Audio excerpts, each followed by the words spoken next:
Uma boa noite a todos os presentes. Para quem não me conhece, nós já estávamos aí conversando um pouquinho. Eu sou Letícia Halpel, estou como presidente do Conselho Regional de Farmácia do Rio Grande do Sul, e hoje eu estou aqui, então, representando todos os diretores do Conselho, né? O Tarso Bortolini, nosso vice-presidente, a Zelma Padilha, nossa diretora secretária, e a Luciana Legge, nossa diretora tesoureira. Promover saúde é muito mais do que prevenir doenças. Na área farmacêutica, a promoção da saúde também constitui, né, pensar em um conjunto de políticas, de planos e programas com ações individuais ou coletivas, para evitar que os indivíduos, então, sejam expostos a situações que podem causar doenças. E foi pensando assim que a atuação da farmácia clínica no controle de antimicrobianos, ele é primordial para otimizar os resultados em saúde, colaborar com a eficácia de tratamentos e contribuir principalmente com o uso racional de medicamentos, e aqui nós vamos falar muito do uso racional de antimicrobianos. Com a palestra Farmácia Clínica no Controle de Antimicrobianos e Terapia Antimicrobiana, ministrada pelos farmacêuticos, meu colega, meu amigo aí do Rio Grande do Norte, né?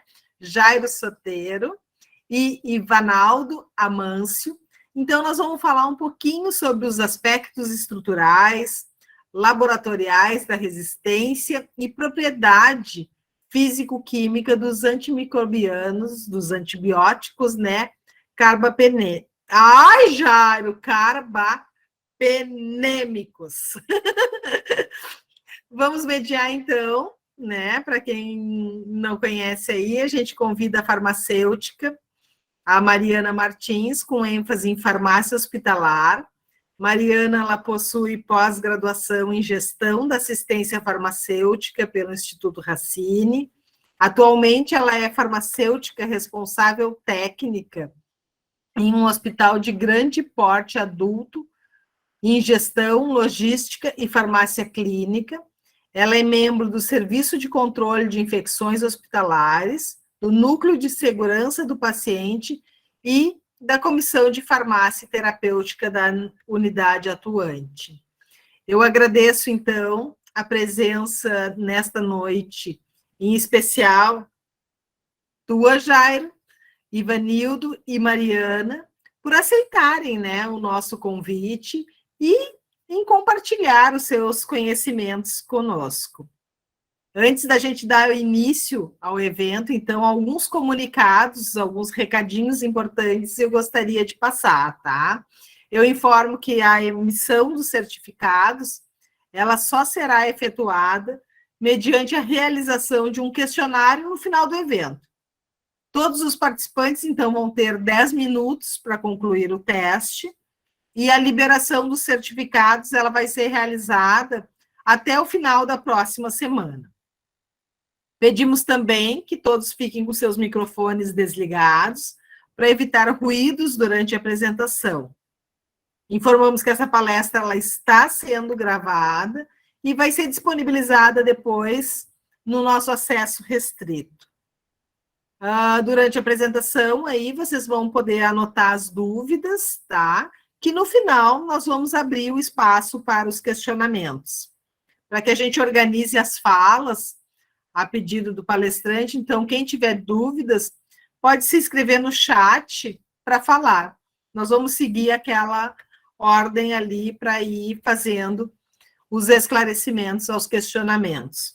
Eu desejo, então, a todos um excelente evento, e a palavra está com você, Mariana. Bom, boa noite, pessoal, mais uma vez. É um imenso prazer fazer parte dessa mesa com profissionais como o professor Jaime Sotero, o professor Ivanaldo. Os dois estão na mesma sala, né? Então, A gente está vendo na imagem o professor Jairo e em seguida a gente vai ver o professor Ivanaldo. Então, eu queria fazer uma breve contextualização aí, então, do nosso assunto de hoje, né? Então, nessa mesa nós vamos focar, então, nos antimicrobianos carbapenêmicos. E no nosso tempo aqui hoje, a gente vai ter um ciclo de conversas, né? Bastante interessante, porque a gente vai passar, então, de forma bem dinâmica pela química medicinal, pelo laboratório de análises clínicas e atuação do farmacêutico clínico no contexto do uso de antimicrobianos, especificamente dos carbapenêmicos, né?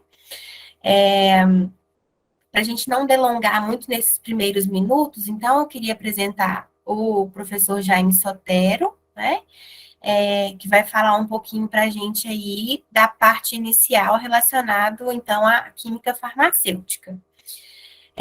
O professor Jaime Sotero é um professor adjunto da Universidade Federal do Rio Grande do Norte, mestre em ciências farmacêuticas pela mesma universidade, especialista em farmácia hospitalar pelo Ministério da Saúde e especialista em fisicoquímica pela Universidade Federal do Rio Grande do Norte.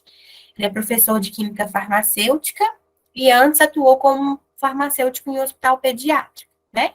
Ele vai falar, então, um pouquinho para a gente sobre os aspectos químicos, estruturais, relacionados a espectro, potência, resistência dos carbapenêmicos frente aos outros beta-lactâmicos.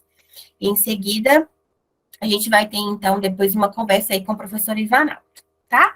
Eu não queria me delongar muito, Letícia, o próprio professor Jairo, para que a gente já entre nesse assunto. Acho que a gente tem muito assunto aí pela frente, né? É mais uma breve apresentação mesmo dessa mesa para todo mundo se contextualizar e entender o que a gente pensou em trazer hoje aqui nessa noite. E aí eu queria já abrir, então, a palavra para o professor Jairo, para a gente poder ter, então, a demonstração dele em tela, para que, então, a gente consiga em seguida, e no máximo que a gente puder, aproveitar essas nossas próximas horas aí do dia de hoje, tá bem? Só um minutinho, gente. Alguém ativou aqui uma apresentação? Não, é só um fundo de tela. Tá. Não, e outra coisa, assim, ó, a Daniela ali reclamou que o som está baixo. Não sei se todos estão, eu estou escutando bem, se mais alguém está tendo dificuldade, aí relata ali no chat, mas a princípio, de repente, fazer o ajuste aí no teu próprio computador aí do som. Obrigado a quem retirou a tela, tava aparecendo a apresentação. Obrigado. Jairo, estás boa noite, com a palavra. Minha amiga Letícia, boa noite, Mariana. E estamos aqui, estou aqui ao meu lado com o meu amigo, o segundo palestrante, Ivanaldo. Primeiramente, agradecer a Letícia pelo convite, o honroso convite. Agradecer também ao meu amigo, conselheiro suplente, William Pérez, no qual eu faço parte de uma comissão. Agradecer afetivamente que eu fiz esse curso de especialização falado por Mariana, com 2 gaúchos que moram no meu coração, que é o Josué Schustack, né? O atual conselheiro titular, e ao meu amigo, agora fugiu o nome, que também fez parte comigo, aqui pela emoção, aqui fez parte, fugiu o nome, fez parte comigo desse curso aqui em Natal. Vou já apresentar aqui a tela.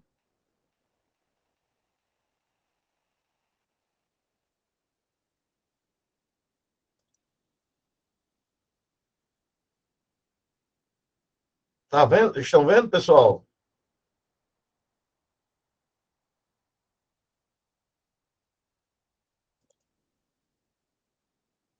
Estão vendo a apresentação já? Sim, Jairo, já está aparecendo. Então, bem, pessoal, a Alberi, porque agora chegou o nome do meu amigo que fez parte aqui também, o Gaúcho. Feltrin, né? A farmácia clínica, ela, para que venha se exercer a farmácia clínica, como a Mariana, que trabalha nessa área, é muito importante você ter elementos básicos, ferramentas básicas, que o profissional farmacêutico tem que ter. É um profissional dessa equipe que trabalha no ambiente hospitalar que tem essa formação químico-biológica. Então, o conhecimento das propriedades físico-químicas, o pKa, o conhecimento de estabilidade, ele é essencial para, junto com o bacteriologista, o microbiologista, subsidiar o farmacêutico clínico para o exercício da farmácia clínica, para uma terapia efetiva, para a escolha do antimicrobiano apropriado. Como é uma palestra só de pouco tempo, nós pontuamos em um tipo de uma subfamília dos antibióticos beta-lactâmicos, que são os carbapenêmicos, com a finalidade de dar essa ideia de como o farmacêutico, o aluno de farmácia, deve trilhar, deve absorver conhecimentos para o bom desempenho da farmácia clínica no exercício da profissão em unidade hospitalar, principalmente. E, principalmente, isso está tomando um vulto muito grande hoje em dia em pacientes críticos que estão usando esses antimicrobianos, e cada vez mais o médico solicita ao farmacêutico os conhecimentos de farmacocinética, de farmacodinâmica, a importância da fase farmacêutica, no qual vai ter a cedência do princípio ativo do fármaco, no caso aqui do antimicrobiano. Conhecendo essas propriedades, você pode ter ideia da concentração do antimicrobiano no local necessário à sua ação, já que a infecção, do modo geral, ela não é sistêmica, ela está circunscrita ou direcionada a um determinado órgão do corpo humano. E a chegada em concentração adequada desse antimicrobiano é vital para o sucesso da terapêutica. Bem como o conhecimento dado pelo laboratório através do microbiologista em contato com esse farmacêutico clínico para que venha a determinar, a elencar qual a melhor terapia, qual o melhor uso racional desse antimicrobiano, não só com o farmacêutico clínico, mas com os demais membros dessa equipe de saúde. O farmacêutico analista clínico, ele agora ele passa a não só ser um elaborador, um executor do antibiograma e de uma série de atividades no laboratório, e também passa a ter essa ação de, em contato com esse farmacêutico hospitalar, esse farmacêutico clínico, subsidiar de elementos e conhecimentos necessários para uma terapia antimicrobiana racional e um bom desempenho da farmácia clínica. Então, para uma breve revisão do que seriam os antibióticos beta-lactâmicos, né? Basicamente, nós temos essas 4 subfamílias. O que eles têm em comum é a presença desse anel beta-lactâmico. Penicilina foi nos primeiros, depois a cefalosporina. Os carbapenêmicos, que é o objeto da nossa aula de hoje. Vejam que todas essas 4 subfamílias têm em comum o anel beta-lactâmico responsável pela atividade terapêutica.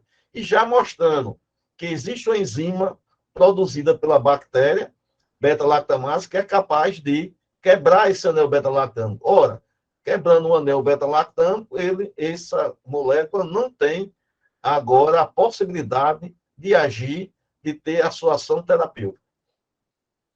Então, essa enzima, quando ela vem atuar nos carbapenêmicos, ela recebe um nome específico que é chamado de carbapenemases. E vejam bem, esses antibióticos carbapenêmicos, dentre essas 4 subfamílias, é o que tem a maior resistência às beta-lactamases. O professor Ivanaldo vai falar e mostrar a origem, e você vê que, com o passar do tempo, é que surgiu beta-lactamases com ação específica para os antibióticos carbapenêmicos. E o que é que essa molécula tem de propriedades que dá essa alta resistência, esse alto espectro de ação? Primeiramente, observar que ele, em relação às penicilinas e cefalosporinas, ele não tem um heteroátomo, por isso que chamamos de antibióticos beta-lactâmicos não clássico, apesar dele ter um anel condensado, um anel beta-lactâmico.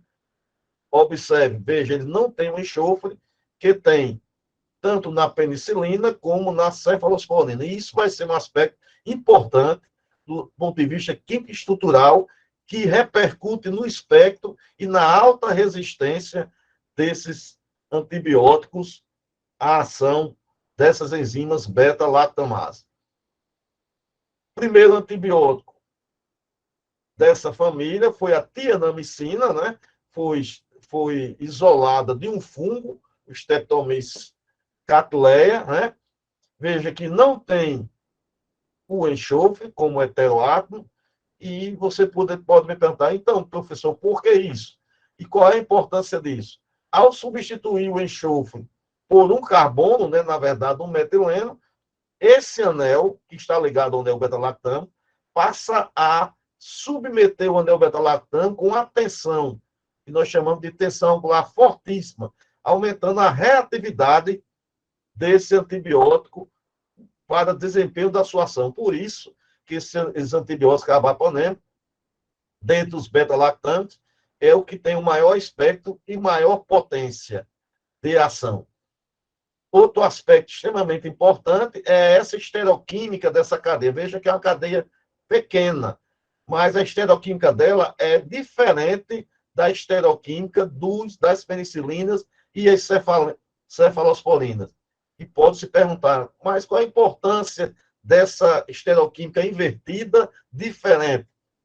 Esse grupamento metil aqui, e esse grupamento hidróxido, ele envolve esse anel beta-lactâmico como uma luva, como um escudo, tornando esse antibiótico extremamente resistente às beta-lactamases, até então expressadas nas bactérias. Outro aspecto importante aqui é essa dupla, essa insaturação, que aumenta também a reatividade do anel beta-lactâmico. Então, esse antibiótico ele foi lançado, e aí vê como a importância da fase farmacêutica, de se conhecer antes desse antibiótico ser utilizado e ganhar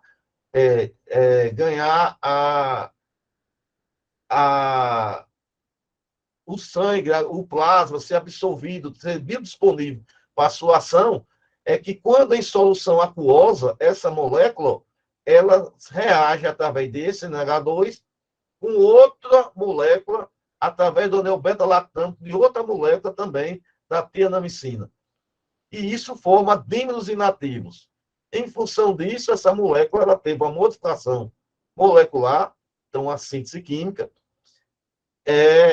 bloqueando esse NH2 por adição desse N-formidoril. Então, hoje em dia, não se usa a tianamicina, e sim o derivado da tianamicina, por substituição desse NH2 por adição desse N-formidoril, que é o imipenem. Outro aspecto importante da fase farmacêutica desse antibiótico, e já influenciando na farmacocinética, é que esse antibiótico, o imipenem, nos rins, por ação dessa enzima deidropeptidase, ela forma metabólitos reativos e nefrotóxicos. Então, a razão, se quem trabalha no ambiente hospitalar, observa que o imipenem sempre está associado a outra molécula, não é ligado quimicamente, associado 50% do antibiótico e 50% do inibidor, onde este inibidor vai reagir com essa enzima, a deidropeptidase, fazendo com que não haja o metabolismo do imipenem. Não havendo o metabolismo do imipenem em nível renal, não há a perda da atividade nem a toxicidade desses metabólitos, dessa substância. Então, por isso é a razão do primeiro antibiótico dessa família, por via injetável, que é a via onde ele vai ter atividade, ele é associado, o imipenem, mais a cilastatina. Com o desenvolvimento, né, o que é que se fez? Se obteve novos carbapanêmicos que passam a não precisar da cilastatina.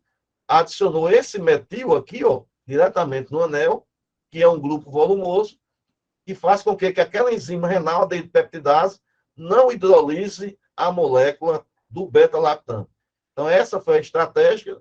Então, a partir do imipenem, todos os outros derivados semissintéticos da parte de dentro passam a não precisar usar a cilastatina. Como espécie de ação são semelhantes, ó, né? Em termos de efeito adverso, eles têm um potencial de em torno de 1,5% dos pacientes poder desenvolver convulsão, e isso é muito grave se a pessoa estiver com a meningite bacteriana, né? Então, esses meropenem e doripenem, ele tem um potencial convulsionante menor do que o primeiro do grupo, que é o imipenem. Então, é uma coisa a ser observada na unidade hospitalar, quando pacientes com meningite ou com história de convulsão, talvez não utilizar o imipenem e usar os derivados meropenem ou doripenem. Outra estratégia importante que foi observada agora no ertapenem é a adição desse grupamento àquela cadeia lateral, ao invés do formidoil, que faz com que esse antibiótico ertapenem ele passe a ter uma forte ligação às proteínas plasmáticas. Consequência, forte ligação à proteína plasmática, mais tempo circulando no organismo. E isso se traduz numa comorbidade posológica maior. Tanto que o ertapenem é usado só uma vez ao dia, administrado, né? Enquanto os demais possuem uma menor ligação às proteínas plasmáticas, e isso se traduz no menor tempo circulando no organismo. Então, mostrando a estratégia de utilização da modificação molecular para adequar uma melhor posologia para o antibiótico. Do ponto de vista de farmacoeconomia, pode ser que não se vale a pena utilizar, mesmo que seja uma dose. Então, quem for trabalhar no hospital e padronizar o uso desse antimicrobiano, é importante comparar a quanto custa, né, essa única dose e quanto custa as de 6 em 6 horas do imipenem, de 8 em 8 horas do meropenem. Então, Com licença, Oi. doutor Jairo. Oi. A tua apresentação ela ficou pequena. Eu vou lhe pedir para interromper o compartilhamento e compartilhar novamente o slide. Você vai compartilhar ou sou eu que compartilho? Não. O senhor mesmo. Vou pedir para o senhor interromper e fazer novamente o processo.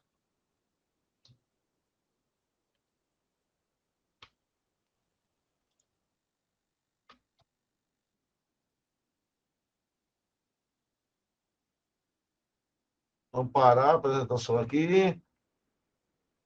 E voltar novamente, é isso?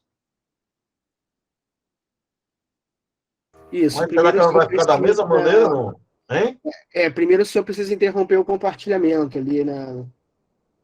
Peraí, deixa eu ver aqui. Interromper o compartilhamento.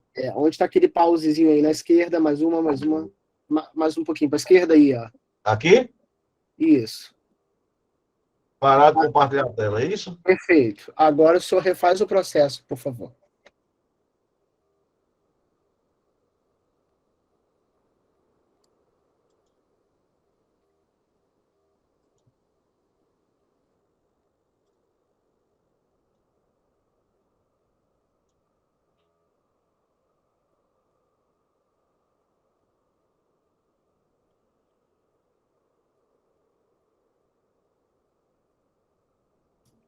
Agora, tudo certo? Perfeito. Agora é só voltar para o slide que o senhor estava. Bem, agora, tá dando para ver? Perfeito, professor. Ótimo. Deixa eu ver aqui se eu coloco o ponteiro aqui. Bem, pessoal, então, voltando aqui à estratégia da modificação molecular, que foi a adição desse grupamento aqui, um ácido benzoico, que faz com que haja uma forte ligação às proteínas plasmáticas que isso se traduz numa comorbidade posológica do ertapenem. Aqui só para mostrar uma curiosidade, né, de como a passagem desses antibióticos pelas porinas, né, da bactéria gram-negativa. Então, essas características fisicoquímicas é que possibilita que o antibiótico aqui, no caso um carbapenem, seja succionado para dentro da célula bacteriana. Então, isso é a razão do espectro desses antibióticos ter uma maior ação em bactérias gram-negativas que possuem porinas em sua estrutura, né? E o que deve ser observado também é que esses grupamentos é que tornam essa característica. Então, não só a ação da beta-lactamase é fator de resistência, o professor Ronaldo vai falar, mas no momento que uma bactéria gram-negativa diminuir a quantidade e o diâmetro desse poro, é outro mecanismo de resistência bacteriana aos antibióticos gerais, beta-lactam, em específico aqui os carbapenem. Não é só a hidrólise do anel beta-lactam. Então, tem bactérias que eles vão ter multifatores de resistência.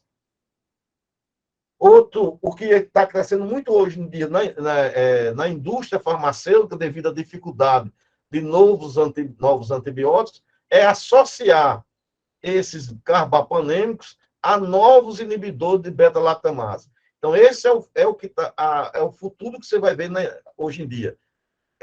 Ressurgir novas moléculas que já apresentam um conteúdo de resistência muito grande, associando esse novo beta-lactam, que em especial os carbapenêmicos, a novos inibidores de beta-lactamase.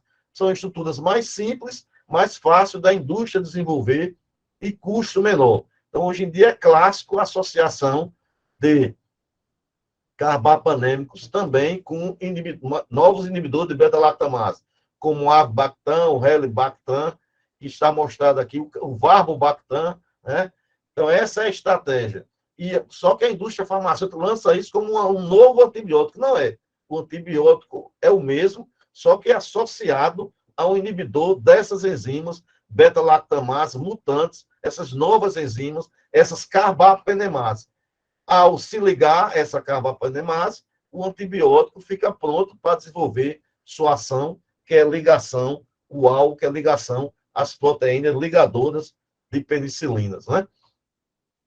Então, eu tentei ser o mais rápido, o mais breve possível, né? E o objetivo é mostrar que a farmácia clínica, o exercício da farmácia clínica, ela tem que estar atrelada a um conhecimento anterior e prévio associado a esse exercício. Então, esse conhecimento químico-medicinal das propriedades fisicoquímicas, que vai influenciar na farmacocinética, na farmacodinâmica, e também o conhecimento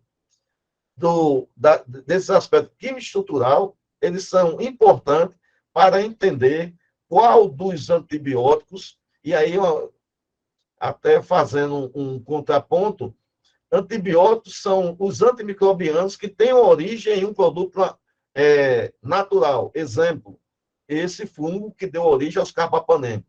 Enquanto os quimioterápicos anti-infecciosos, como sulfas e quinolonas, têm origem em um produto totalmente sintético. Isso é o que diferencia. Então, a soma dos antibióticos mais quimioterápicos anti-infecciosos tem esse sinônimo de antimicrobiano, que é o tema da nossa palestra. Então, eu estou à disposição ou as perguntas serão feitas depois. Isso, professor, a gente vai abrir para perguntas logo após, então, aí o momento do professor Ivanaldo, né, e o nosso fechamento. Pronto, então eu vou deixar a apresentação já pronta aqui para o professor Ivanaldo, certo? Tá ótimo. Já é o próximo slide. Ele já vai agora sentar aqui na cadeira. Não sei se eu passei do tempo, tentei ser o mais rápido possível e voltaremos no segundo momento da nossa atividade. Então, professor Ivanaldo, aqui o apontador a laser. Bom, enquanto o professor Ivanaldo vai se organizando, eu vou apresentá-lo, falar um pouquinho do que, né, bem rapidamente do que ele vai trazer para a gente hoje, então. O professor Ivanaldo é farmacêutico bioquímico pela Universidade Federal do Rio Grande do Norte. Ele é professor adjunto 3 da disciplina de microbiologia clínica da mesma universidade. É mestre em saúde coletiva pela Universidade Estadual do Rio de Janeiro e Universidade Federal do Rio Grande do Norte. É especialista em microbiologia clínica pela Universidade Federal do Rio Grande do Norte. O alinhamento inicial é para que o professor Ivanaldo vai, então, trazer para a gente a respeito das beta-lactamases, com foco nas carbapenemases, e vai trazer também aí uma visão do laboratório, da atuação nas análises clínicas e de como o farmacêutico pode contribuir nessa área de atuação. Boa noite, professor. Boa noite a todos. Primeiramente, agradecer o convite formulado pelo Conselho Regional de Farmácia, né, do Rio Grande do Sul, na pessoa da doutora Letícia e diretoria, para participar de um evento tão importante como é a 11ª Semana do Farmacêutico, né? Então, a gente dispõe de um tempo um pouco curto, mas a gente vai tentar, da maneira mais objetiva, comentar sobre a questão da resistência bacteriana aos carbapenêmicos, né? Com destaque na parte final aos aspectos laboratoriais. Bom, então, fazendo uma contextualização histórica, o primeiro isolamento de carbapenemase descrito no mundo aconteceu em 1996, na Carolina do Norte, nos Estados Unidos, né? E depois disso, vários surtos se desenvolveram em todo o mundo, né? Compreendendo a Ásia, compreendendo a Europa, os países nórdicos, né? A América Central, a América do Sul. E no caso do Brasil, o primeiro isolado de Klebsiella pneumoniae, produtora de carbapenemase, foi no ano 2006, aqui na região Nordeste, especificamente em Recife, né? E depois isso se disseminou em várias regiões do Brasil. Bom, existe a classificação das beta-lactamases, né, onde as carbapenemases se incluem. Então, temos a classificação de Ambler, de 1980, em 4 classes, da letra A à letra D. Depois, em 89, a doutora Karen Bush fez uma classificação funcional dessas beta-lactamases, né? E, em 2010, Karen Bush, Jacob e Medeiros fizeram uma classificação expandida, com distribuição dessas enzimas em grupos numéricos, né? E subgrupos que obedecem às letras vogais. Bom, então a gente tem essas classes aí de carbapenemases, A, B, C e D, né? As classes A, C e D são chamadas de serinoenzimas, né? Um tipo de aminoácido, que é uma serina que está situada no sítio ativo, e por isso mesmo as representantes são denominadas de serino-beta-lactamase. A classe B, ela é composta por metaloenzimas, não é, que utilizam íons de zinco no sítio ativo, então são dependentes dos íons de zinco, e por isso mesmo elas são chamadas de metalo-beta-lactamase. Um aspecto importante que a gente precisa considerar é que somente as de classe B e algumas variantes das classes A e D podem fazer a hidrólise dos carbapenêmicos. Bom, então a gente tem aí alguns aspectos importantes que dão uma perspectiva da possibilidade de você estar diante de uma cepa bacteriana produtora de carbapenemase, né?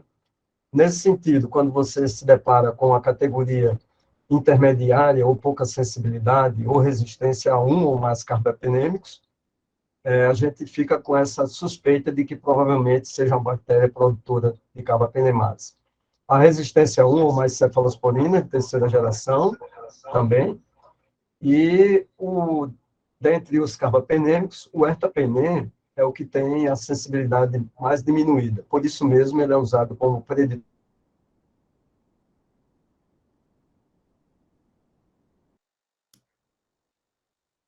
Professor, o seu som fechou.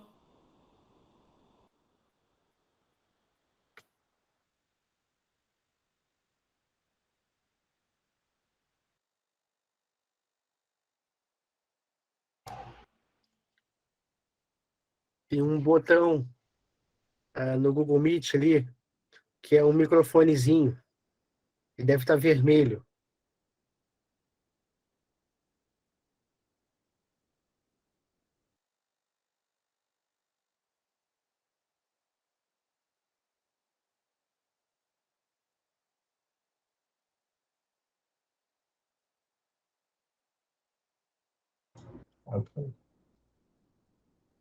Agora sim. Vou voltar para a apresentação aqui.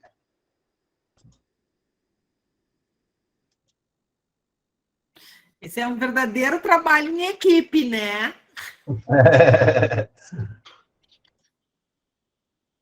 Ok, agora? Tudo Ok. certo? Sim, vamos lá.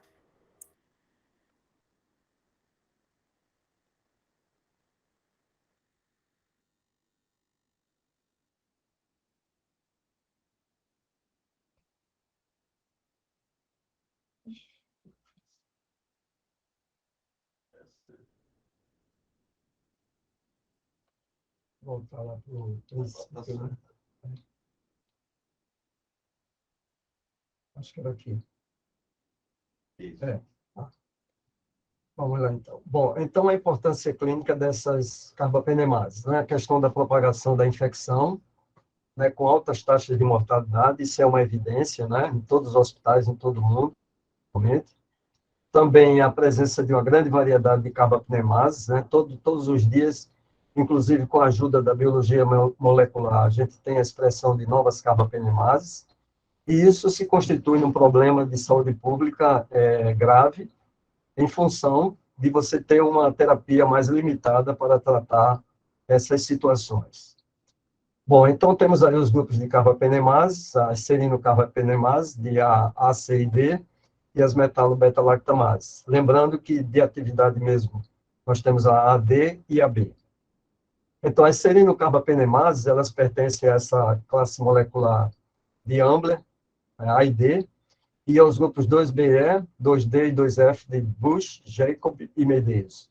E elas são codificadas através de cromossomos ou de plasmídeos, né? Então, temos as enzimas cromossomiais, que é a IM1, a NMC e a SME.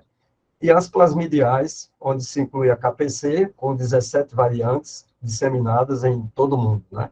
Temos a GES, com todas essas variantes aqui disseminadas, e a OXA, sendo que a 48 é a de maior destaque. Bom, o que é que essas carbapenemases de classe A realizam no geral, né? Hidrólise de penicilinas, de cefalosporinas, carbapenêmicos e monobactâmicos, onde se inclui aí o astrionan. Não são inibidas pelo EDTA, né, que é aquele anticoagulante, e são inibidas parcialmente pelo ácido clavulânico ou tazobactam, que são inibidores de beta-lactamase.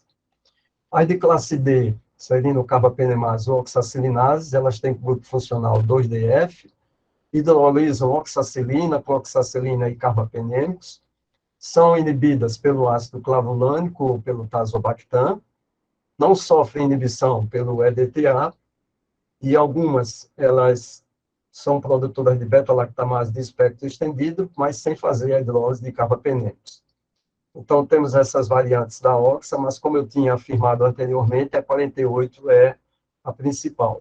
Por isso que a gente vai dar um destaque aqui. Então, essa OXA 48, ela pertence à classe D. A primeira descrição dessa enzima foi feita na Turquia, não é? Em 2003, numa cepa de uma enterobactéria denominada Klebsiella pneumoniae. Né? A OXA 48, ela faz a hidrólise de penicilinas e fracamente de carbapenêmicos e astrionan, assim como as cefalosporinas. A detecção maior a gente observa em não fermentadores de carboidratos, bacilos gram-negativos, no caso, especialmente o Acinetobacter, o complexo Acinetobacter, assim como a Pseudomonas, né? Que são bactérias que intrinsecamente têm resistência aos antimicrobianos de uma maneira geral. Mas também elas são detectadas em algumas enterobactérias. Bom, então, no âmbito das metalo-beta-lactamases, ou carbapenemases de classe B, aqui o destaque para a Pseudomonas aeruginosa, mas também o Acinetobacter tem participação.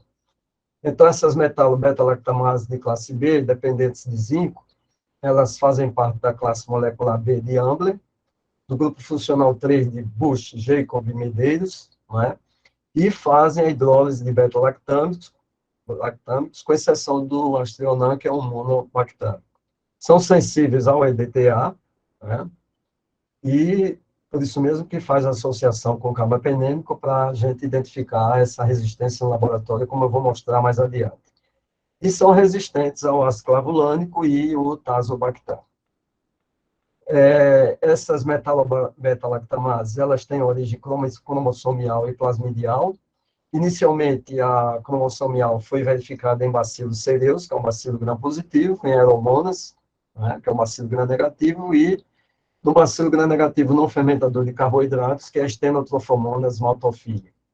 A plasmidial de maior disseminação, nós temos esses representantes, né, com destaque especialmente para NDM e NDM1, assim como o IMP e MP1.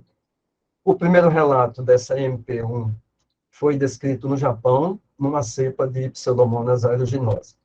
E a NDM, ela já foi identificada em Escherichia coli, em Klebsiella pneumoniae e Acetobacter, e que tem uma alta capacidade de disseminação, como a gente já constatou no dia a dia, né?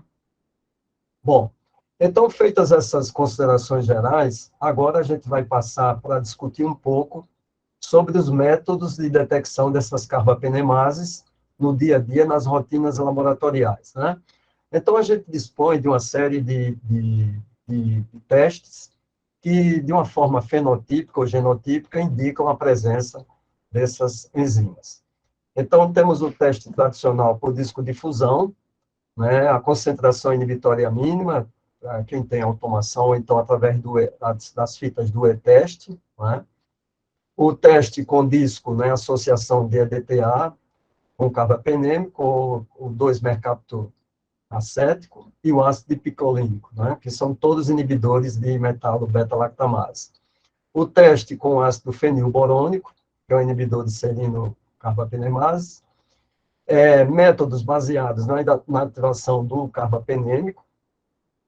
Métodos colorimétricos, testes imunocromatográficos, automação, a biologia molecular, e hoje a gente dispõe da ferramenta que é o MALDI-TOF, embora isso seja realizado mais no âmbito da pesquisa. Vale comentar também, eu não coloquei aqui, mas hoje a gente dispõe de meios cromogênicos, né? São aqueles meios onde você tem substratos específicos, né, para a identificação das bactérias. Isso a gente já dispunha, mas agora a gente tem também os meios cromogênicos para detectar essas enzimas bacterianas. Então, isso também é um aspecto bem importante que ajuda o laboratório no processo de identificação dessas enzimas. Bom, discodifusão tradicional, né, você utiliza os testes com carbapenêmicos, especialmente imipenem, ertapenem e meropenem, né? Então, ao testar num antibiograma, a gente vai fazer a leitura da sensibilidade, da pouca sensibilidade ou resistência, e interpretar de acordo com a resolução dos comitês quanto aos pontos de corte, né? Esses pontos de corte se diz respeito justamente onde a gente encaixa a bactéria como sensível, pouco sensível ou resistente aos antimicrobianos testados.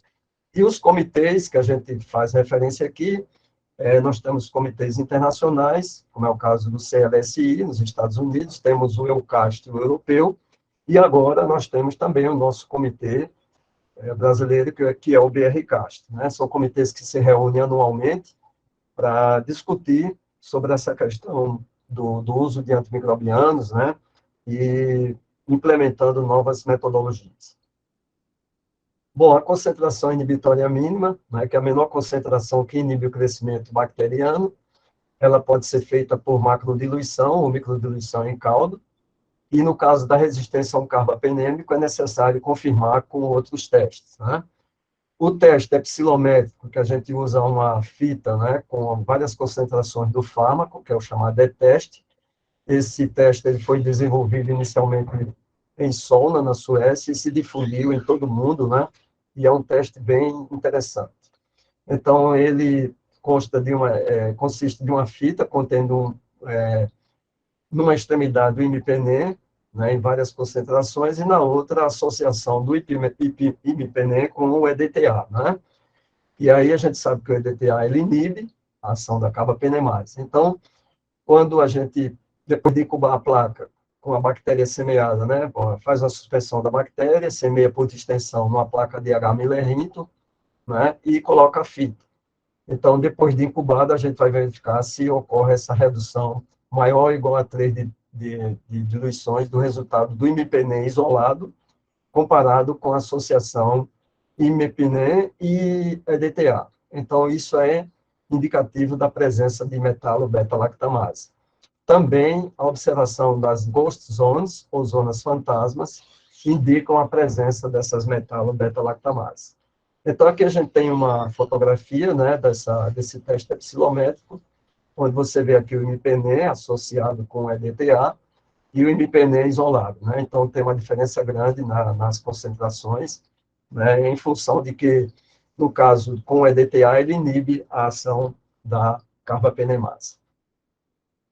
O teste também disco, que é bem simples de executar, o disco de EDTA, né, um disco impregnado com EDTA, e como a gente sabe, o EDTA ele tem a capacidade de sequestrar esses íons de zinco, né, do sítio ativo das metalo-beta-lactamases, então ele é um quelante, né, e então a gente faz, numa placa de H-Millerito, a gente suspende, passa com suave, faz uma distensão da suspensão bacteriana, e inocula um disco de imipenem isolado e o disco associado com EDTA.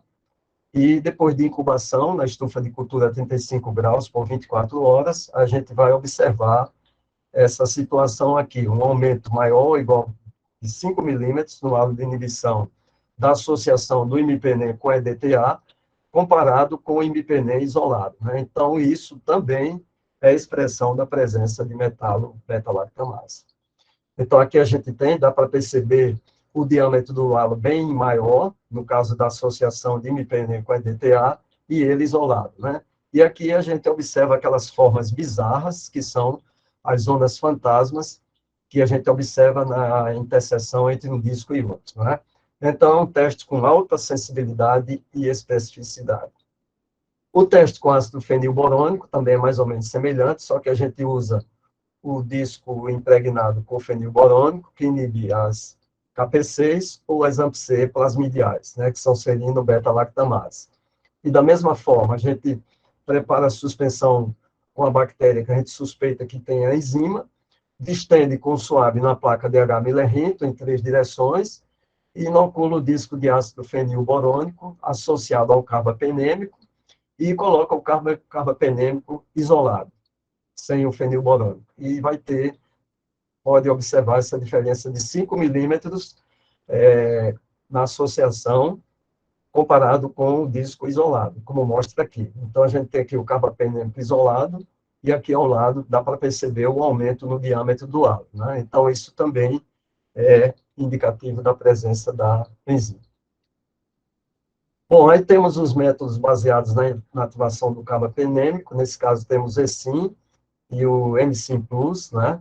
Então, de maneira bem sucinta, você prepara a suspensão bacteriana com EDTA e o disco de meropenem, incuba por 2 horas, né, na estufa de cultura, depois coloca esse disco na placa de H-Millerito, previamente semeada com a cepa de Escherichia coli ATCC 25922, né, e aí incuba por 18 horas, e depois de incubado, você vai fazer a leitura, e se observar um halo menor ou igual a 20 milímetros, indica também positividade, indica a presença da carbapenemase.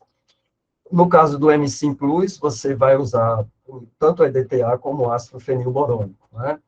E vai observar também no final a presença de halos menores ou iguais a 10 milímetros, que indica também a positividade. Temos também à disposição os testes colorimétricos, o Carba-NP e o Glucarba, né? Esses testes, eles se fundamentam na capacidade que todos os beta-lactâmicos, após hidrolisar os carbapenêmicos, eles produzem ácido. Então, nesse sentido, o Glucarba, ele usa um indicador de pH, que é o azul de bromotimol, e o Carba-NP usa outro indicador, que é o vermelho de fenol.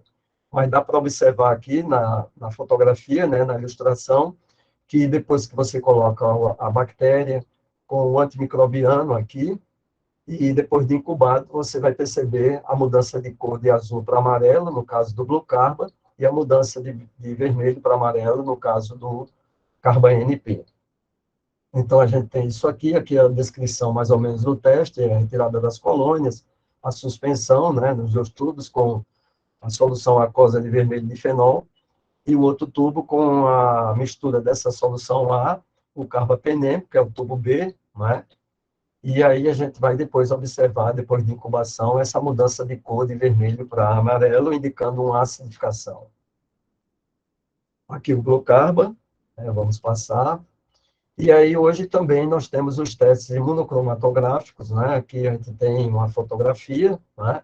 É um cassete com a tira de papel de nitrocelulose, onde ele tem um anticorpo monoclonal dirigido contra as enzimas bacterianas, no caso KPC, OXA, VIN, IMP e NDM.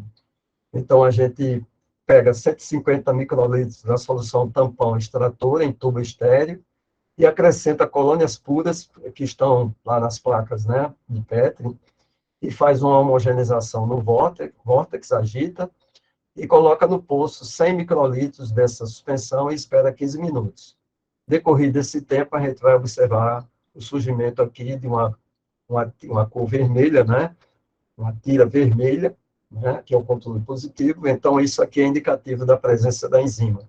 Como tem a enzima, ela se encontra com o anticorpo que já está colocado aqui nesse cassete. Então, o teste também fácil de executar, semelhante àquela pesquisa de antígenos bacterianos que a gente faz na faringe.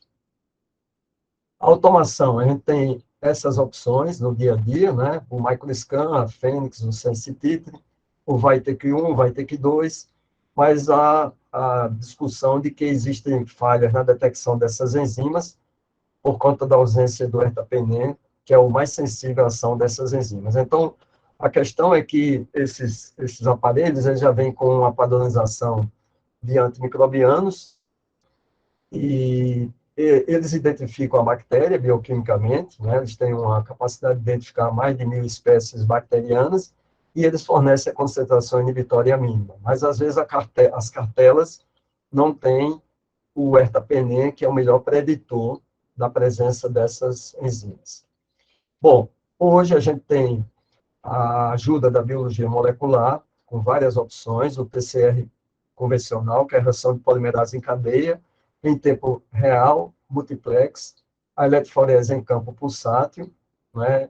E, em todos os casos, nós temos uma alta sensibilidade e especificidade. São métodos rápidos e precisos, mas esbarra aí numa questão que é a questão econômica, né? Porque o custo é bem elevado, por isso que eles são mais usados em pesquisa ou para a confirmação de alguma cepa suspeita que a gente não conseguiu identificar adequadamente no laboratório. Então, tem essas plataformas comerciais, né, onde se destaca que o gene é CRET. Por quê? Porque ele tem a capacidade de detectar 5 famílias de genes de resistência aos carbapenémicos, aqui nominados o BLA-KPC, o BLA-NDM, BLA-VIN, BLA-OXA48 e o BLA-IMP1. O Mauritoff também é o uso da espectrometria de massa, né, que essa sigla indica a ionização por desorção a laser assistida por matriz, né? Foi criada por um japonês de nome Koiki Tanaka em 2002 no Japão. Ele inclusive foi laureado por conta dessa criação desse sistema, né? E ele detecta produtos derivados da degradação do carbapenem através da espectrometria de massa. Então faz análise de proteínas de uma forma também muito rápida. Bom, então aqui a gente tem as principais carbapenemases, já que nós comentamos, imipenase, o VIN, que foi identificada lá em Verona, a NDM, a nova DL metalobeta-lactamase, KPC, Klebsiella pneumonia carbapenemase, e as oxacilinases. A ND1, ela foi descrita, NDM1, descrita em paciente sueco, proveniente da Índia, em 2008, né? Na Guatemala foi registrado o primeiro caso, né, na América Latina, e em Porto Alegre, justamente o local onde nós estamos fazendo essa apresentação, né, claro, no sistema remoto, a primeira ocorrência foi no ano de 2013. Então, nesse caso, há a observação da resistência a todos os antimicrobianos, exceto tigeciclina e colistina.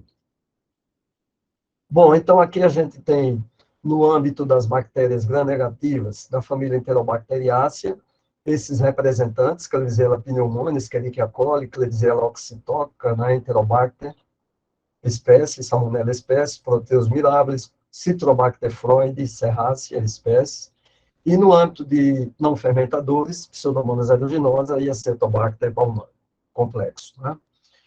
Bom, então, a importância é importante a gente destacar, melhor dizendo, que a resistência aos carbapenemas, isso inclusive o professor Jairo comentou muito bem na sua bela apresentação, não traduz só carbapenemase, pode ter outras enzimas. As bactérias hoje, elas expressam vários mecanismos de resistência ao mesmo tempo. Aí tem a questão da impermeabilidade da membrana, a questão da purina alterada, né, que impede a passagem desses fármacos, e às vezes quando eles passam, eles são jogados para fora através da bomba de efluxo. Então, os inibidores de beta-lactamase recentes, o professor Jair também comentou, nós temos hoje ceftazidime e avibactam, que é o Torgena da Pfizer, né? Tem atividade contra KPC e pseudomonas. Temos a Zerbaxa, que é essa associação de cefaltolosana com tazobactam. Temos o meropenem com varbobactam, que não tem atividade para as metalo-beta-lactamase. E como vocês sabem que a produção de um fármaco demanda muito tempo, então eles estão usando esses inibidores associados para tentar melhorar essa situação. Então, são poucas opções disponíveis do ponto de vista terapêutico, né? E o que a gente tem ainda é a associação de polimixina B, ou colistina, né? Mais aminoglicosídeo com carbapenem e a tigeciclina. Então, a importância da detecção dessas carbapenemases no dia a dia é em função do seu alto grau de resistência, isso é um fato, né, já constatado, e as carbapenemases que são expressas por plasmídeos, elas têm um maior potencial de disseminação. Daí a ocorrência de surtos e pandemias em todo o mundo, né? E tem uma implicação terapêutica porque nós não temos novos fármacos. Então, há necessidade de disponibilização de novas combinações antimicrobianas, justamente com esses inibidores de serino-beta-lactamase, como é o caso do ceftazidime com avibactam, que o professor Jairo também comentou. Então, qual é a importância no dia a dia de saber o tipo de carbapenemase? Do ponto de vista epidemiológico, é fundamental, né, especialmente em surtos, controle da infecção hospitalar, né, isso é fundamental, e para tanto, é necessário que o hospital tenha o serviço da microbiologia, né, com o apoio do cientista, geralmente um farmacêutico bioquímico, e a questão de se usar uma terapia antimicrobiana específica, né, que vai ajudar no tratamento do paciente. Professor, bom, sim. O nosso tempo, só para poder finalizar, queria te pedir para já ir caminhando para a conclusão, tá bom? Tá, já está concluído, praticamente. Obrigada. Então, para prevenir a disseminação, é aquilo básico: higienização das mãos, utilização dos equipamentos de proteção individual, isolamento de paciente infectado, o sistema de vigilância epidemiológica pela realização de culturas de vigilância, né, culturas de secreção retal, etc., uma comissão de controle de infecção hospitalar atuante, né, e o uso racional de antimicrobianos. Então, o papel do laboratório de microbiologia é fundamental, né, pela detecção acurada e precoce dessas carbapenemases, tanto em enterobactérias como em bacilos gram-negativos não fermentadores, a caracterização do tipo de enzima, mesmo através de testes fenotípicos, a melhor compreensão epidemiológica, otimização do diagnóstico e tratamento, prevenção e infecção por tais micro-organismos. Então, aqui só para a gente descontrair, as bactérias de antigamente tinham medo dos antimicrobianos, hoje não. Elas ficam, né, aí numa boa. Aqui as referências, né, e aqui para a gente desanuviar a mente, né, uma fotografia da nossa Genipabu. Então, muito obrigado pela atenção e estamos aí à disposição para algum questionamento, né, algum comentário. Obrigada, professor Ivanaldo. Bom, pessoal, eu vou agora fazer uma conclusão de tudo, né? Juntando um pouco do que o professor Jairo disse, um pouco do que o professor Ivanaldo trouxe também para a gente. Eu preparei uma apresentação bem curtinha, eu queria trazer para todo mundo. Nós temos mais ou menos 120, 130 pessoas nessa sala. Não sei se todos são farmacêuticos, eu vi aqui algumas pessoas dizendo que são alunos, né, de farmácia. Eu me lembro muito claramente de quando eu me formei, da inquietação que eu tinha de qual seria o papel do farmacêutico, por exemplo, em um ambiente hospitalar, onde a gente consegue ter uma atuação de farmácia clínica mais intensa, né? Pelo menos eu sou de Minas, então aqui em Minas a gente consegue ter esse papel um pouco mais intenso quando a gente fala de farmácia hospitalar, inserido dentro do contexto de farmácia clínica. E eu tinha uma inquietação muito grande no seguinte sentido, pessoal. Bom, eu vi esse tanto de teoria durante a minha graduação, e agora como é que eu vou aplicar isso na prática, né?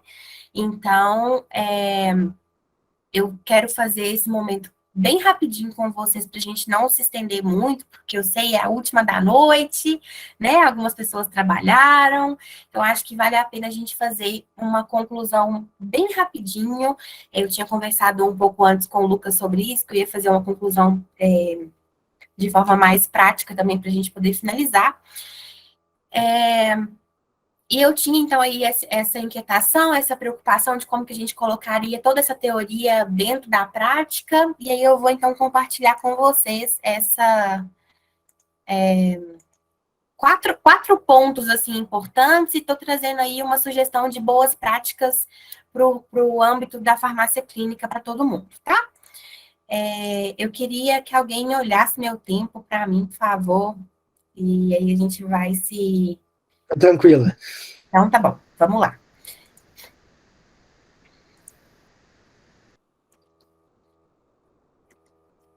Vejam se vocês já estão vendo a minha tela, por favor. Tudo certo, Mariana. Vamos lá. Então, eu queria trazer, assim, 3 assuntos, né, mais macro, e trazer para vocês, então, uma sugestão de boas práticas aí para quem estiver já atuando com farmácia clínica, e para quem tiver esse plano, né? Deixa eu botar aqui essa barrinha. Isso, vamos lá. Por que eu trouxe a importância da garantia da utilização? Quando eu me formei, só para vocês entenderem um pouquinho de por que eu trouxe essa informação, tá? Eu fui assumir a responsabilidade de farmácia clínica numa unidade de terapia intensiva, em que o uso de antimicrobianos é bastante intenso, né?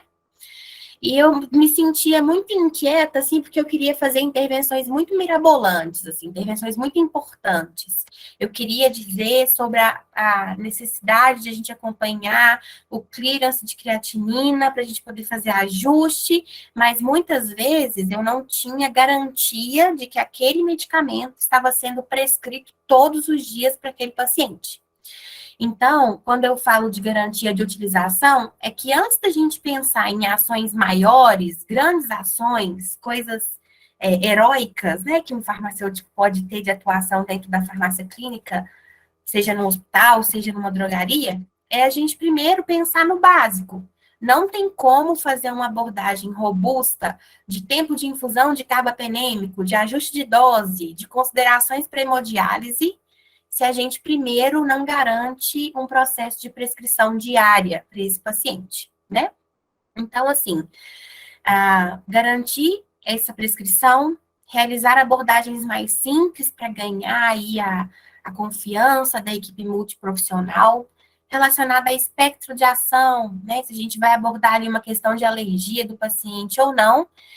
E, se nós estivermos garantindo a utilização, passarmos a fazer abordagens mais robustas, como o tempo de infusão dos carbapenêmicos, que eu trouxe aqui para a gente discutir rapidamente, a respeito dos ajustes de dose, que especificamente para os carbapenêmicos, né? A gente teria que trabalhar aí com redução de dose, em alguns casos. Eu vou fazer uma sugestão de leitura para vocês do Guia Prático de sepsi, que saiu agora, segunda edição, 2022, está bem prático mesmo, 40 páginas, mas é uma leitura muito, muito gostosa de fazer para quem está na prática clínica. E a respeito de considerações pré-hemodiálise, né? Se eu já estou garantindo que o paciente está usando todos os dias, agora eu posso dizer para a equipe multi na corrida: olha, a gente pode fazer a dose de meropenem após a diálise. O ertapenem, se a gente fizer até 6 horas antes da hemodiálise, a gente não precisa fazer uma dose suplementar. Mas se fizer antes de 6 horas, a gente precisa. Vamos discutir isso no dia a dia. Mas antes de tudo, garantia da utilização, que eu queria deixar aí como foco para todo mundo. A respeito do tempo de infusão, a gente precisa pensar lá na farmacodinâmica e na farmacocinética, né?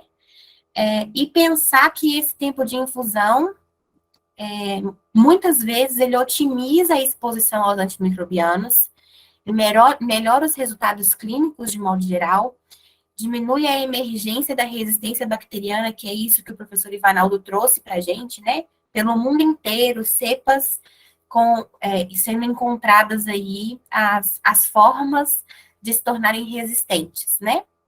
E a gente promove também a farmacoeconomia, que a gente reduz utilização do antimicrobiano, a gente reduz tempo de internação desse paciente, a gente consegue reduzir eventos adversos, né, que poderiam levar a alguma ocorrência para esse paciente, que prolonga a internação, em todo um contexto relacionado ao tempo de infusão. E aqui é um pouquinho de teoria, mas que eu já vou trazer para a prática, tá? Quando a gente pensa em por que discutir tempo de infusão prolongado para beta-lactâmicos e aqui com foco nos carbapenêmicos. Quando a gente diz, aí eu trouxe a bolinha roxa, que são os antimicrobianos de concentração dependentes. Por quê?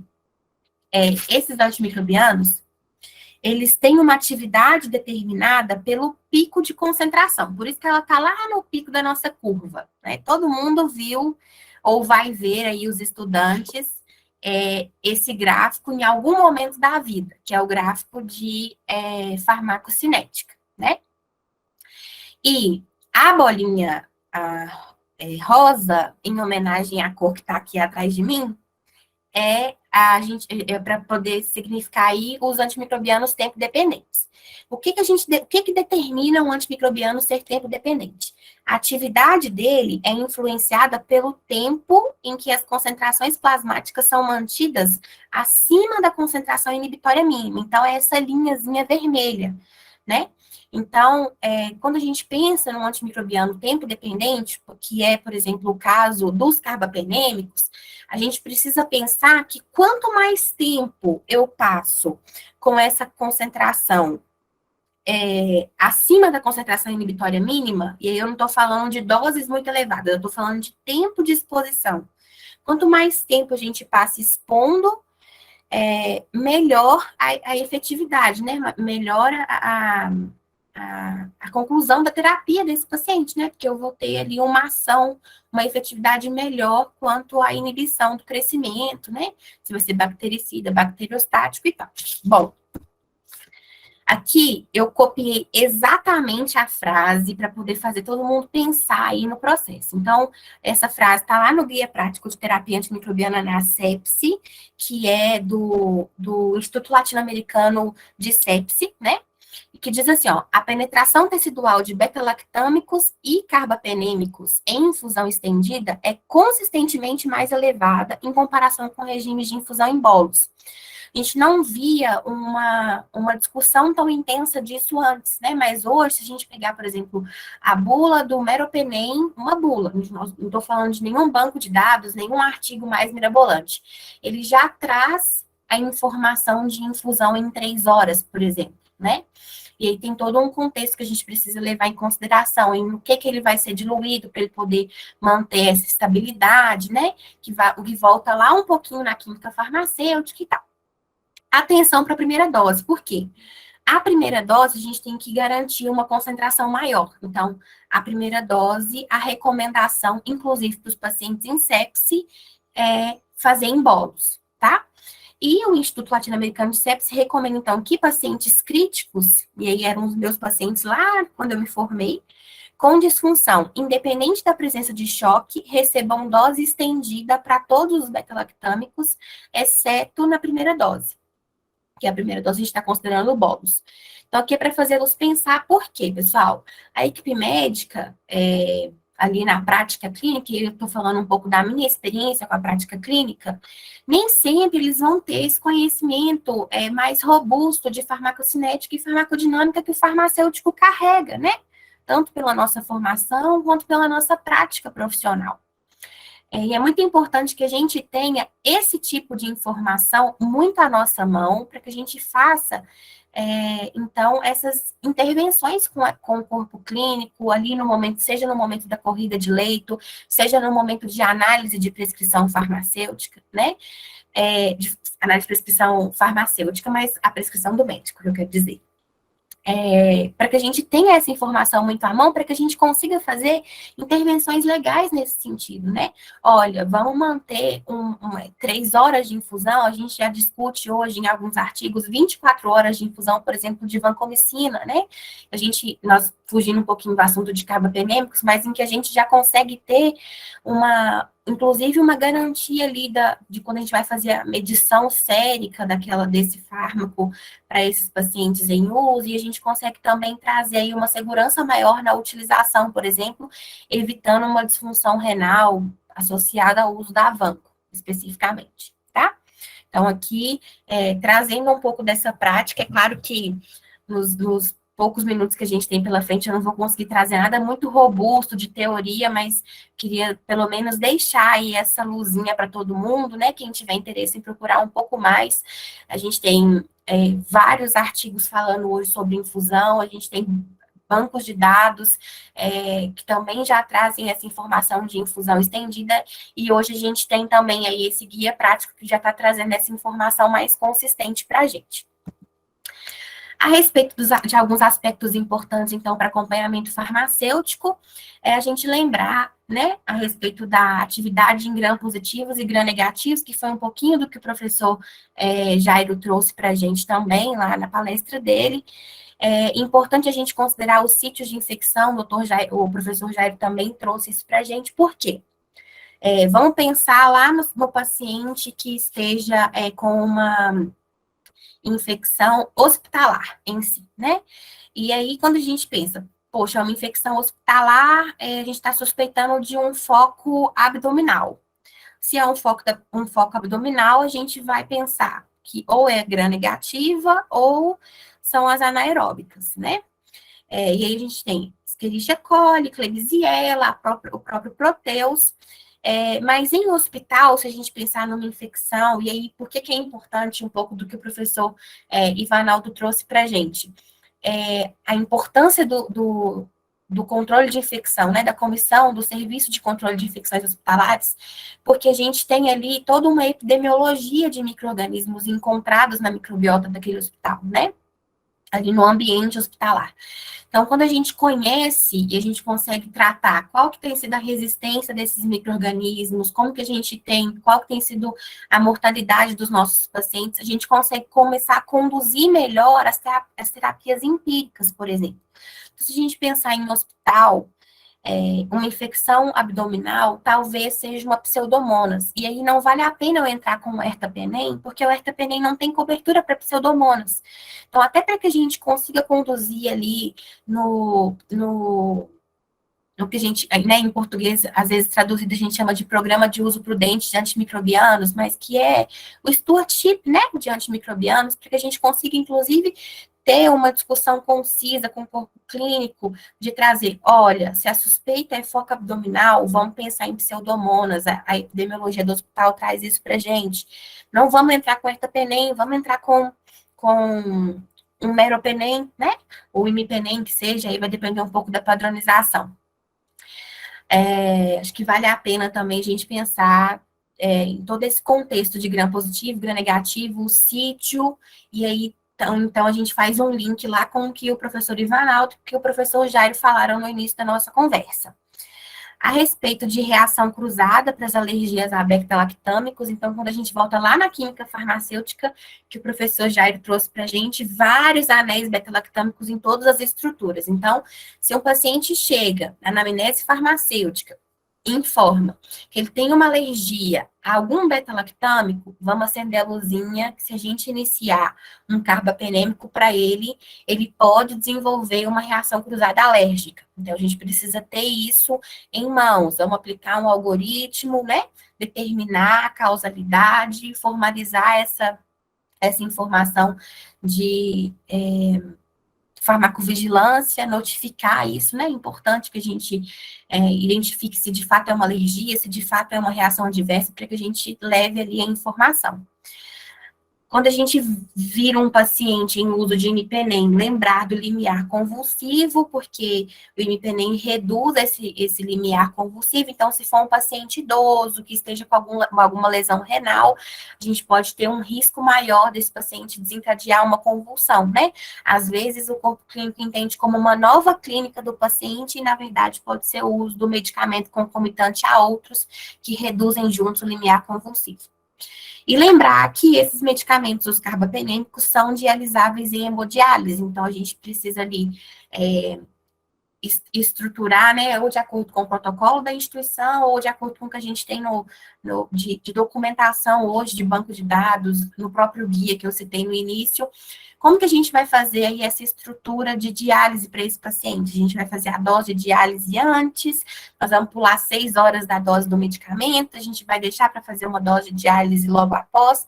Então, esse é um conhecimento que o farmacêutico tem, né? Está na nossa mão, que nós conseguimos fazer a diferença ali para a clínica do paciente. Por último, para não estender muito, para a gente poder abrir aí para a discussão e para as perguntas, eu trouxe 2 importantes práticas que hoje a gente tem na instituição em que eu trabalho, que nós iniciamos lá atrás, que é, então, critérios para dispensação de alguns medicamentos, né? O professor Ivanaldo trouxe bastante a respeito da resistência, da importância que é isso para a gente, e aí a gente está queimando as fichas dos carbapenêmicos com as várias aparições de carbapenemase, e aí? Aí a gente vai começar a queimar a ficha de ceftazidima e avibactam o tempo inteiro também, né? Então, vamos iniciar, é uma suspeita de uma Klebsiella, vamos iniciar um carbapenêmico. Ah, Mari, mas o paciente já é colonizado com Klebsiella carbapenemase positiva, né? Produtora de carbapenemase. A gente mesmo assim vai iniciar com um carbapenêmico simples? Não. O paciente, uma vez colonizado, a gente considera a colonização e inicia, então, com uma ceftazidima mais avibactam. Mas e se for um paciente não colonizado, a suspeita é de Klebsiella? Vamos aguardar fechar a cultura, pessoal, assim, vamos ter critério para essa dispensação, né? Desde que a gente inicie a terapia no paciente, cumprindo o pacote de sepse e tal, vamos aguardar para fazer essa dispensação, né? Então, hoje, o que a gente tem lá no hospital que eu trabalho, que eu queria compartilhar com vocês? A gente tem critérios de dispensação para ceftazidima e avibactam. Em algum momento a gente teve uma ampla utilização, nós sentamos com o Serviço de Controle de Infecções Hospitalares, com os médicos infectologistas da instituição, definimos critério. Nós só vamos dispensar mediante cultura fechada. Então, o médico prescreve e justifica. A farmácia clínica analisa a prescrição, só depois da identificação desse micro-organismo e da resistência, né, dos testes aí aos antimicrobianos, é que a gente, de fato, efetua a dispensação. Então, é muito importante que a gente crie critérios, divulgue na prática clínica ali, discuta com o Serviço de Controle de Infecções Hospitalares, com infectologistas ou farmacêuticos clínicos que façam a análise de prescrição de antimicrobiano, né, a auditoria em si, o famoso stewardship, né, e que a gente tenha esse acompanhamento na dispensação. Olha, eu só dispenso mediante os critérios pré-definidos, seja com a diretoria clínica do hospital, seja com os infectologistas da instituição. E uma outra boa prática que eu queria sugerir é lá na frente, lá atrás, que a gente conversou um pouquinho sobre garantia de utilização, que é uma planilha de acompanhamento. E aí, eu trouxe aqui um exemplo para vocês dessa planilha de acompanhamento, lá da instituição que eu trabalho também. Olha só, eu aprendi isso com uma farmacêutica, que foi minha gestora, coloquei o nome dela aí no final para dar os créditos, porque é exatamente aquilo que eu disse, né? Eu preciso primeiro garantir que o paciente usa, para depois eu garantir outras questões importantes para a utilização de antimicrobianos. Então, aqui é mais para trazer mesmo uma sugestão para vocês. Às vezes, Mário, eu não tenho perna hoje de fazer corrida de leito com corpo clínico, eu não tenho perna hoje para fazer a auditoria em tempo real de prescrição de antimicrobianos. Como que a gente pode fazer? Como que eu começo? Aqui é uma sugestão, né? E por último, para a gente poder finalizar, é uma frase de encorajamento, que é lá do professor Cortella, né? Faça o teu melhor na condição que você tem, enquanto você não tem condições melhores para fazer melhor ainda. Então, pensar, eu não consigo hoje fazer corrida de leito, discutir com o microbiologista, fazer várias atuações mirabolantes. Vamos pensar no básico, garantir o básico, que depois as outras atividades, elas vão chegando no nosso colo e a gente vai tendo perna para conduzir. Então, eu queria trazer um pouquinho desses dois contextos, tanto do professor Jairo quanto do professor Ivanaldo, trazer aqui o meu contato, marianampfernandes@hotmail.com. Quem precisar, quem quiser discutir um pouco mais, conversar um pouco mais, trocar experiência, estou à disposição.